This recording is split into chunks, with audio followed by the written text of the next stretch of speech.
take money out, doing a cash out refi, and taking that equity and having it work somewhere else, hopefully at a higher rate of return, higher return on equity. And again, not doing a whole lot of that. We have had a couple of instances in the past 90 days where that's happened, but we want to take money out and use that equity that's maybe not performing well and use it in a different marketplace.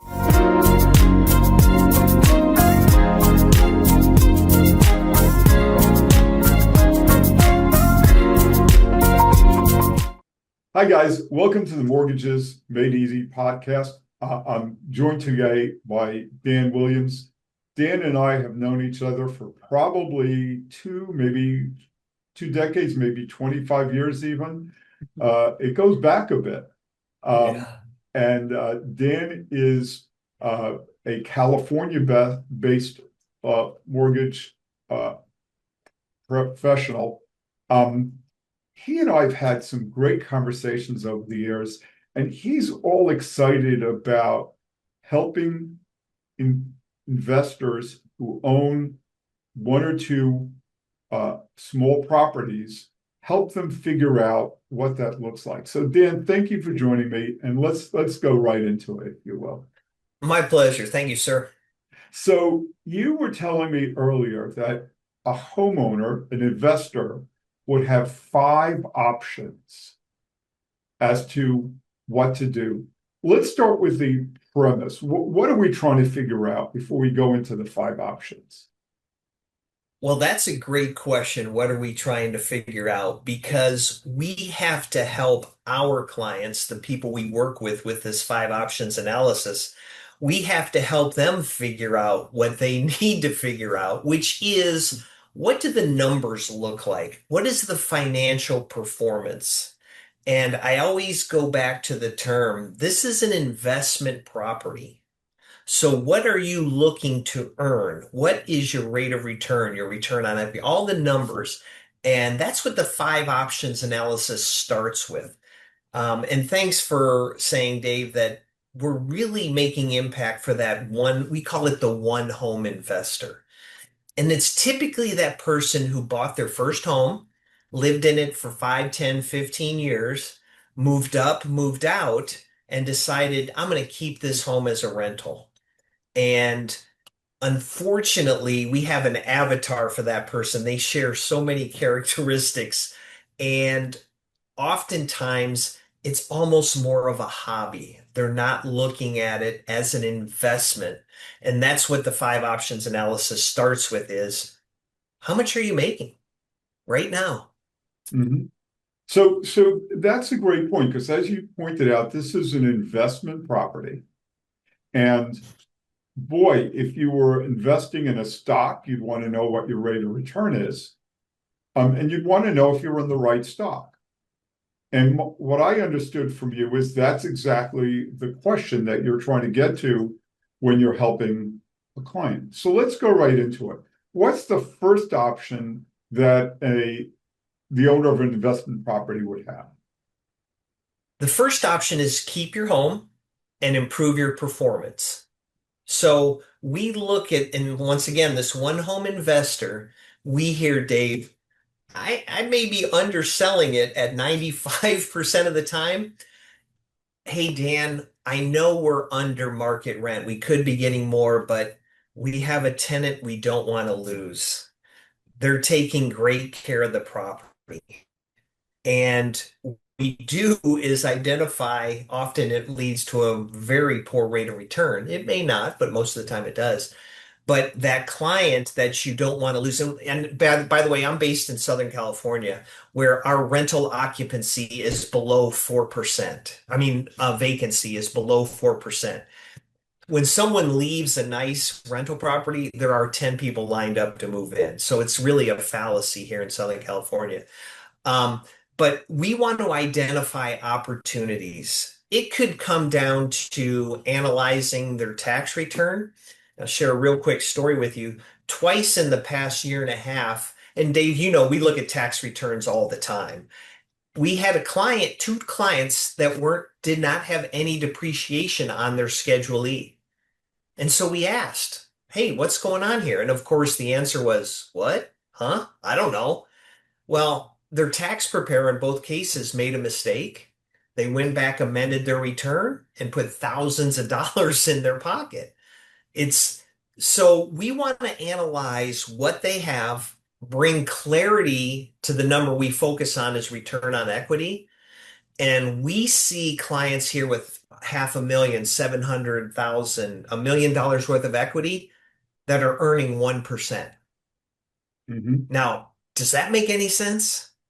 And most clients will revert back to, well, I'm cash flowing. I'm putting $200 in my pocket and they're paying my mortgage. Well, that may be true, but that's not a financial metric. Right. So if we can summarize then, the first option is you could break it into two, right? Because half of it is just do nothing. You're on the right track. Your house is cash flowing great. Just have a good time. And half the time, what you're saying is, assuming you're going to keep the house, which was option one, is what I'm hearing you say. This is a good investment. It's a house that you, if it was run properly as an investment, you can improve your return, and that might justify keeping it. And I imagine that in your market in Southern California, the there's a rate of return just in holding on to the property. They may not be making money on the rent, but if the property is paying its bills and it's appreciating by 10% a year, there may be a value to keeping it if everything else was the same.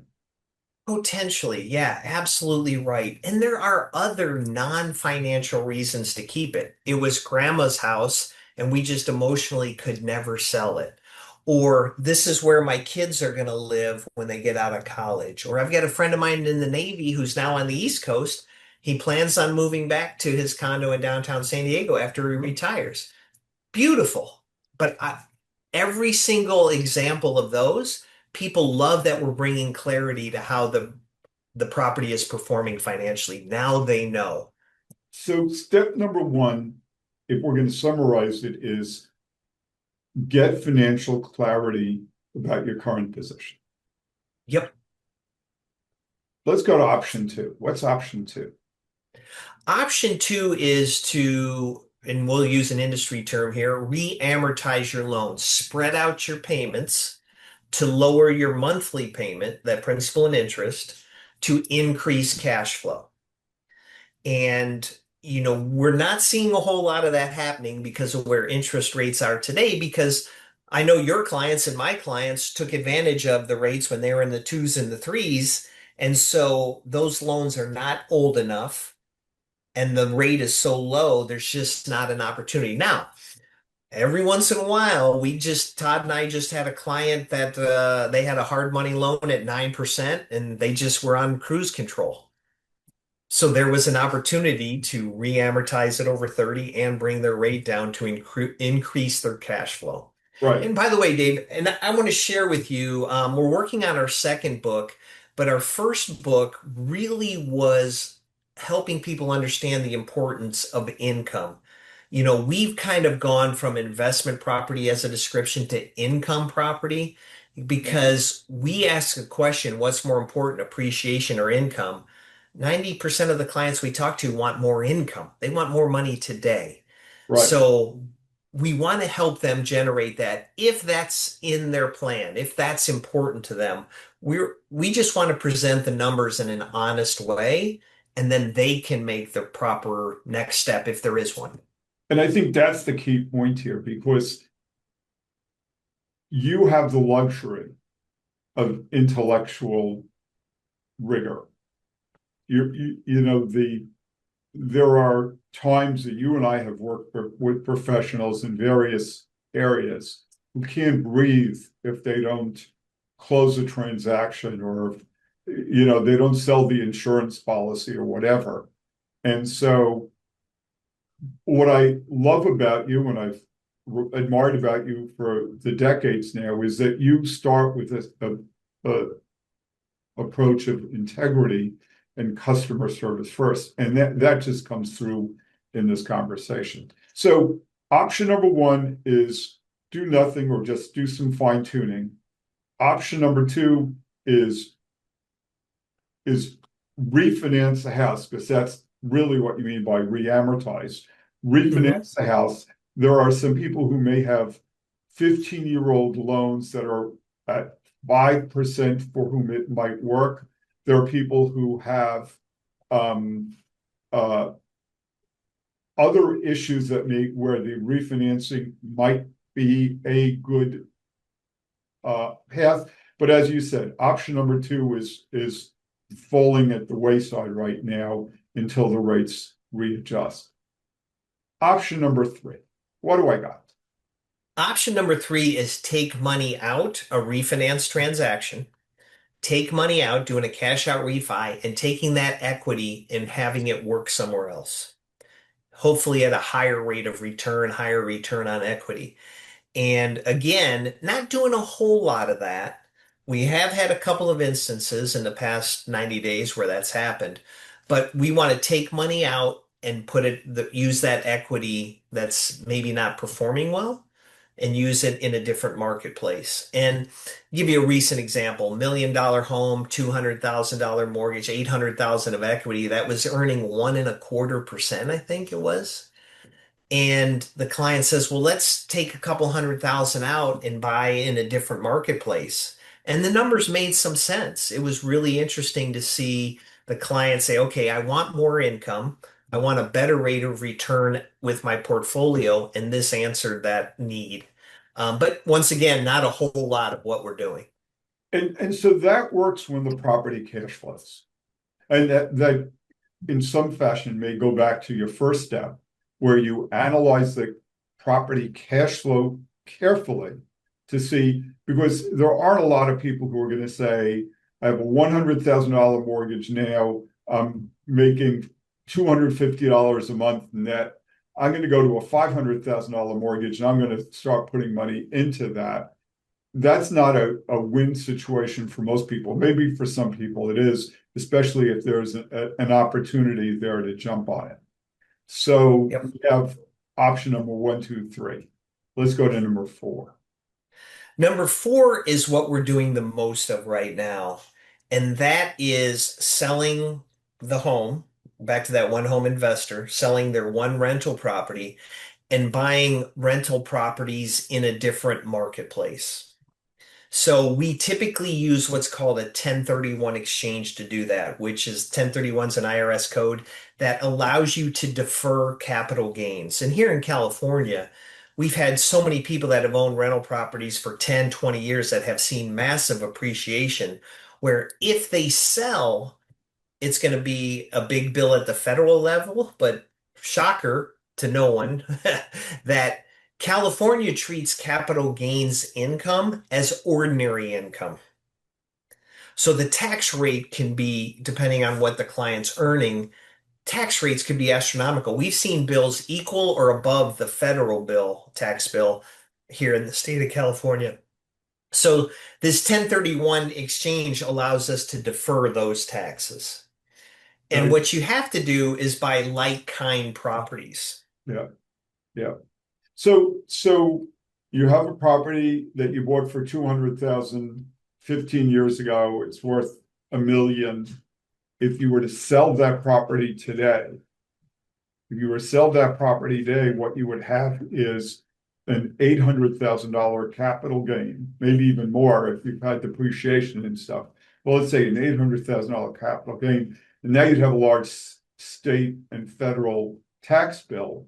But if you buy another property, whether it be in California or in Duluth, Minnesota, anywhere you buy it, as long as it's like kind, that transaction is tax-free in the short run. And Correct. and therefore that has some very nice features to it. You can do the transaction, you can improve your income potential, but at the same time not recognize huge gains, which could wreak havoc on your general financial life. Exactly right. Exactly right. I like to describe it kind of is almost a cleaner world that you live in via the 1031. There's not all this other things, other expenses, tax bills you need to worry about. Mhm. And what drove is if I can tell a quick story on how we really started evaluating other markets. Make a very long story short. Every metropolitan area in America has a different rent to price ratio. We call it our first filter. So you take a look at the monthly rent and you divide that into the current value of the home. And I'll give you a quick example. In San Diego, if you have $1 million home, you're renting it for about 4,000 a month. Use a bond term, we that's 40 basis points. Okay. What's interesting is $1 million worth of real estate in a different market. And one of the markets we invest heavily in is in Memphis, the suburbs of Memphis, Tennessee. You'll get 65 basis points there. So more than 50% income for the same investment in real estate. Mhm. In Michigan, we get north of 100. We operate two syndicates, one in Memphis and one in north of Detroit. We're getting 122 basis points north of Detroit, triple for Mhm. your investment. And so it really was a big eye opener for us that different markets behave uniquely. And this shifted us into where my belief is today. Investing in a single family home in San Diego, California is a higher risk and a lower rate of return, and we know that's bad math, than compared to a Memphis, Tennessee. One of the areas we haven't talked about when you have an investment property is the regulatory risk, the tenant landlord laws. And we've seen a shift. You've seen a shift in New York. We have one here in California. Colorado's doing their best to catch up to us on some of these laws, that the risk level keeps going up and up and up. And you can't charge more rent because your risk level went up. The market won't let you do it. And Mhm. so we've had clients strictly, the numbers made sense to shift their real estate investment and do the 1031 exchange from California to Tennessee. The numbers weren't overwhelming, but I've had two clients say, I got to get out of this marketplace because I don't like the risk. So that's option four is evaluating these different opportunities in different parts of the country. We're agnostic as to what market you go to. We have direct experience in a handful, but we just want to help you understand that rent to price ratio, what the numbers look like over time, and then also talk about the risk. Okay, so we have four options so far. Basically, stick with what you got, refinance to, improve your amortization, which, as you said, is pretty rare. Option number three um, was to uh, refinance again, but capitalize on the equity in the house to reposition money, which doesn't generate a taxable transaction because you're not selling the property. Option number four is to sell the property and do what's called a 1031 or a tax-free exchange, like-kind exchange, etc. And that brings us to number five. Number five is to sell, get out of real estate, and take your equity and invest elsewhere. And we've had a few clients that, even though the tax bill was pretty heavily, one client was an entrepreneur and she wanted to take the money and invest in her business. She Mhm. envisioned a much higher rate of return on her existing business, and she had that landlord fatigue. She Right. was just over it. We had a financial advisor connect us with a client who had a couple properties in California, three in Texas, and two in South Carolina. He's nearing retirement. And guess which ones he thought he wanted to keep in retirement? The two in California. After our analysis, he said, okay, I'm selling those two and I'm going to send about $1 million to my advisor to invest. I'm going to get out of it because of the risk and the low rate of return. And that's fine. any option is great if it makes sense to the client. And so number five is sell and just exit real estate. Right. And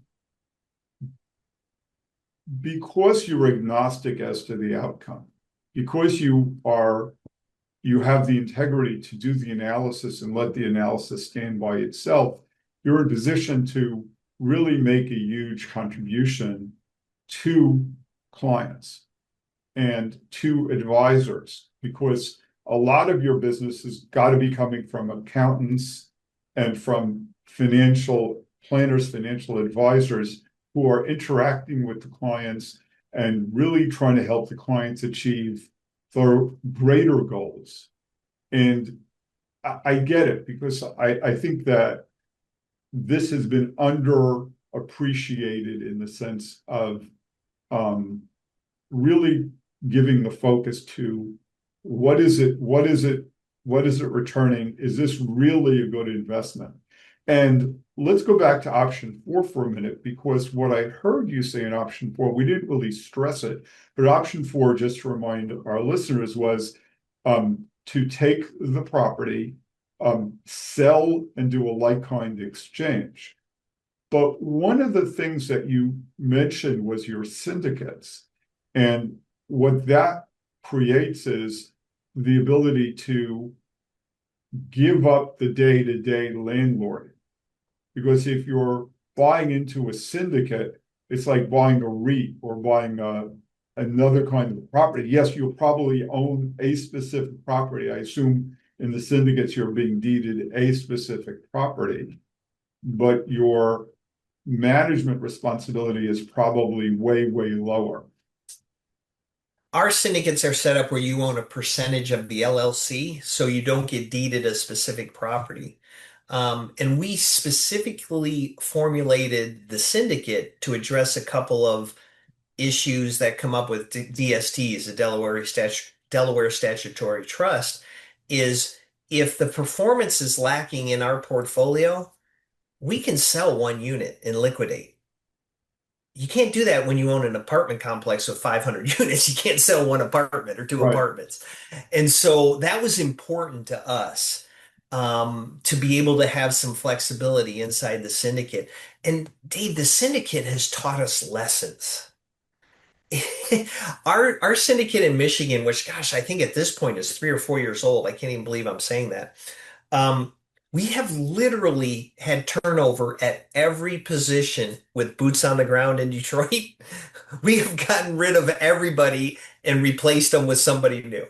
Insurance, I mean, we've learned every possible lesson. And the beauty of when I talk to a clients and talk about this 1031 exchange, I'm not talking about it from a theory perspective.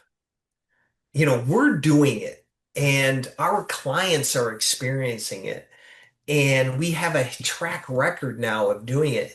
And man, like I said, the lessons we've learned, it's comical to think how many things we've changed and learned over the years. And the cool thing is our clients get the benefit from that now. Yeah. This has been so great. So, Dan, you were telling me earlier about some software that you're releasing. Well, tell us a little bit about that. So this five options, it started out as an Excel spreadsheet. And we are now transitioning it to an app. We're going to bring it out into the marketplace probably in the next 90 days. We're not sure how we're going to roll it out yet. So it's still in development. I should say the spreadsheet, the app is kind of developed, but our approach to what we're going to deliver is still in development.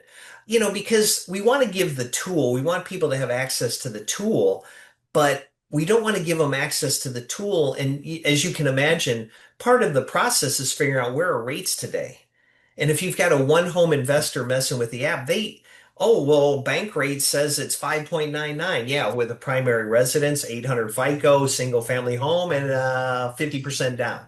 Well, you know as well as I do, what we call loan level adjustments change the rates dramatically. So that's one of the things we're wrestling with. But our new book is coming out in probably 60 days.